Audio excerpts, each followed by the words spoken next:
Today I'm going to be making low point desserts. So I'm going to be making a 1-point brownie, a 4-point chocolate milkshake, and a 4-point nectarine crumble.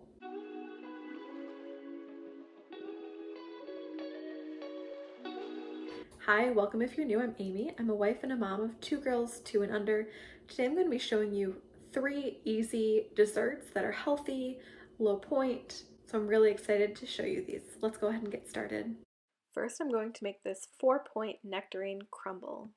Since nectarines are in season, I'm going to go ahead and use those, and I'm going to slice them up. Now that that's sliced, I'm going to go ahead and add it to my dish where I already have one that I cut up, and I'm going to go ahead and just layer them kind of in an even layer. I'm going to go ahead and start on the crumble part of this. So this is 1 tablespoon of butter I'm going to melt. Monk fruit sugar, you can use any sort of sugar you'd like, or sugar replacement. Some oats, vanilla, and salt. The first thing I'm going to do is melt the butter. I have the oats in a bowl, and I'm going to go ahead and add the melted butter. Now for the rest of the ingredients, I'm going to add 2 teaspoons of the monk fruit sweetener. Again, add whatever kind of sugar you'd like. A tiny bit of salt. I'll add a dash of vanilla. I also added a tiny bit of cinnamon, and then I'm just going to give it a nice stir just to combine all of the dry ingredients. This is exactly what I'm looking for, and then I'm going to go ahead and add it to the top of the nectarines. I just put the crumble on top. I tried to put it on as even as I could. And this is 2 servings. You can definitely make it 1 serving, or even, in a giant baking dish and make it like 8 servings. But anyway, I cooked it at 350 until it was done. It took me about 25 minutes, but it depends on your oven. You just want to cook it until it gets a little bit golden. I do want to add, this is kind of the light end of done. I had to take it out because I didn't want it to burn and I had to go feed my baby, but this was really good and would be great to make with whatever fruit is in season. I can't wait to show you this chocolate milkshake that's just 4 points. I'm making 3 servings, and I'll have the exact measurements and ingredients in the description below, so you can go ahead and use the amount that you'd like to use. So first I'm adding 3 halved bananas that I froze the night before, and I'll add 1 tablespoon of unsweetened cocoa powder.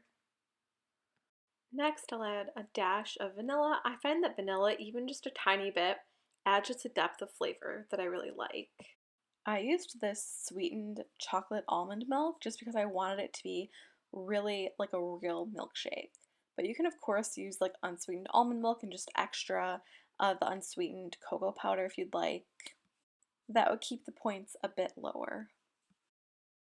With the amount of almond milk I added, it made a pretty large milkshake. And that's all of the ingredients. I just went ahead and I blended it until it was completely smooth, and then I poured it in the glasses. I don't count blended bananas as any points, but if you do, I think you can eat it as with a spoon and it would be 0 points. Anyway, we loved it.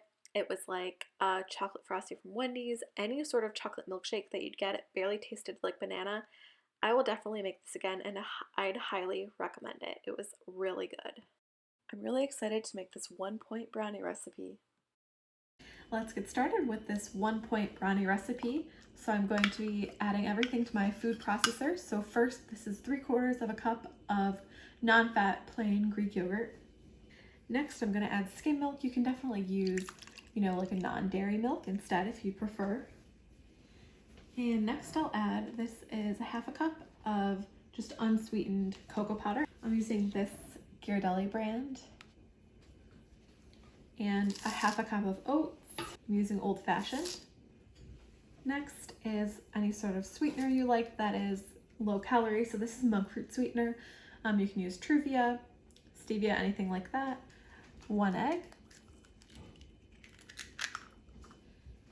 1/3 cup of applesauce, unsweetened applesauce.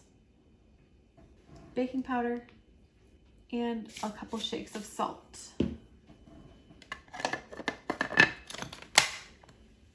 And we're just going to blend this until it's smooth. Okay, so I blended it up so you can kind of take a look. So it's pretty smooth. I'm going to go ahead and just kind of butter this. The recipe says an 8x8 dish. This is actually like an 8x6, so I think they'll just be a little thicker, so I'll probably cook them a little bit longer, but that's okay. I have actually made these before. They're really good. So they're not exactly like regular brownies, but they're kind of like fudgier and not quite as sweet, but really tasty, especially for only 1 point. This is probably like the 4th or 5th time I've made them, so I really like them. This dessert is super easy to make because you can just throw everything in the food processor and then you just throw the food processor in the dishwasher. Okay, so now this is gonna go in a 400-degree oven. Here are the brownies. I just took them out of the oven. They look really good, and they kind of feel like normal brownies right now. So I'll go ahead and cut them open once they cool a little bit. The best part about these brownies is you can have 1/6 of this dish for only 1 point. So it's a pretty decent sized brownie, and as I said before, think they taste really good. I hope you enjoyed this video and try some of these recipes. Let me know in the comments below which one's your favorite. Don't forget to subscribe for more videos and check out the other videos I've already created. Thanks for watching, and I'll see you next time.